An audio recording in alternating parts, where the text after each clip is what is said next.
my whole circle crazy? And why I feel like everybody always leaning on me is pressure. It ain't pressure, it's a privilege.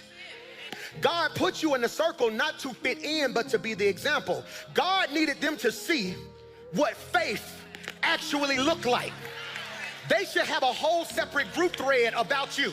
Like, how are they still functioning with everything that we both know they going through? If I was them, I would be going crazy right now. Yet you still showing up like, hey, I'm just making sure y'all good. How you checking on me when we should be checking on you? I refuse to look like what I'm going through.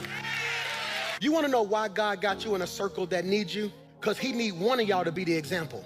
God will slow you down long enough to give you what you need to sustain you. God says if I blow you too fast, you're going to be arrogant. If I move you too slow, you're going to fall back into sin. So what I'm going to do is I'm going to let you win enough to think you're doing good and lose enough to still need me. I'm going to let your January through March be incredible, your April, May, and June be iffy, so you can still have faith enough to say by this time next year, Michael! None of this impressed me. Not 13,000 people at the BJCC, not every award I've ever won, none of it. None of it's gonna remain. None of it's gonna get me into heaven. I now understand every loss I've taken in my life was sustaining me. God said I can teach you more about your purpose in your down seasons than I can when you think you all that. For some of you, the devil ain't bothered you in 3 years. You do enough to you.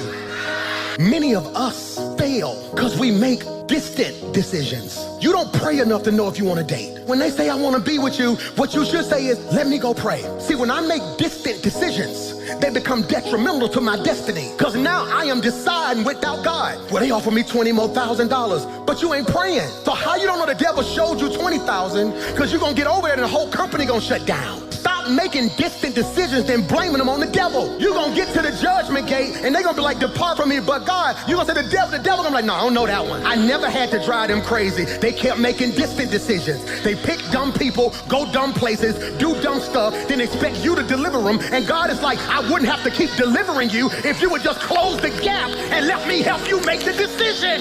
Distance weakens discernment. Am I preaching to anybody in here? For the rest of 2026, I will not be praying particulars. I will just take my problem to Jesus and say, Lord, do something. You so busy telling Jesus to pay the bill, how you don't know he didn't want to pay it off? Because my ways are not his ways. My thoughts, preach Mike, are not his thoughts. And if I tell Jesus what to do, I may limit what he wanted to do. That's why Psalms 55:22 says, cast your burdens on the Lord and he will sustain you. He will never allow the righteous. Give me another translation, NLT. Give your burdens to the Lord and he will take care.